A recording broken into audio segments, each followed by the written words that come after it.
ప్రపంచ మానవ హక్కుల దినోత్సవం సందర్భంగా ఒంటిమిట్ట మండల ప్రజలు తమ హక్కుల కోసం గలమెత్తారు. అయితే కడప లేదంటే రాజంపేట అని నినదించారు. ఒంటిమిట్ట మండలాన్ని అన్నమయ్య జిల్లాలో చేర్చితే గెజిట్ నోటిఫికేషన్ విడుదలైంది.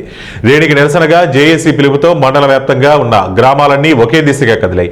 వందలాదిగా గ్రామాల ప్రజలు, రైతులు, ఉద్యోగులు, విద్యార్థులు మరియు స్థానికులు ర్యాలీలో పాల్గొన్నారు. గ్రామాల నుండి తండోపతండాలుగా బయలుదేరి ఒంటిమిట్ట కేంద్రంలో కలిసే విధంగా ఏర్పాట్లు చేశారు. ర్యాలీలు శాంతియుతంగా క్రమశిక్షణతో సాగాయి.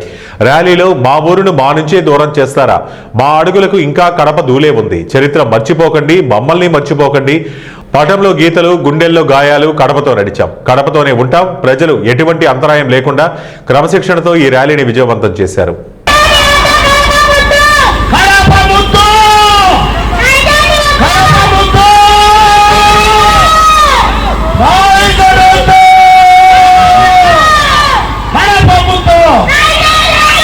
అయ్యా పెద్ద పెద్దలంతా ముందుకు రండి,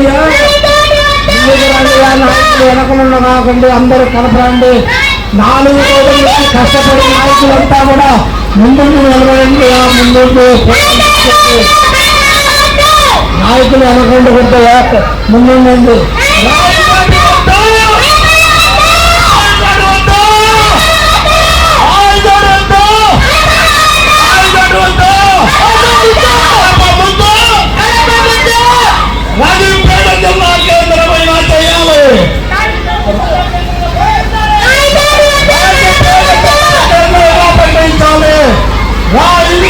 జిల్లా కేంద్రంగా ప్రకటించాలి.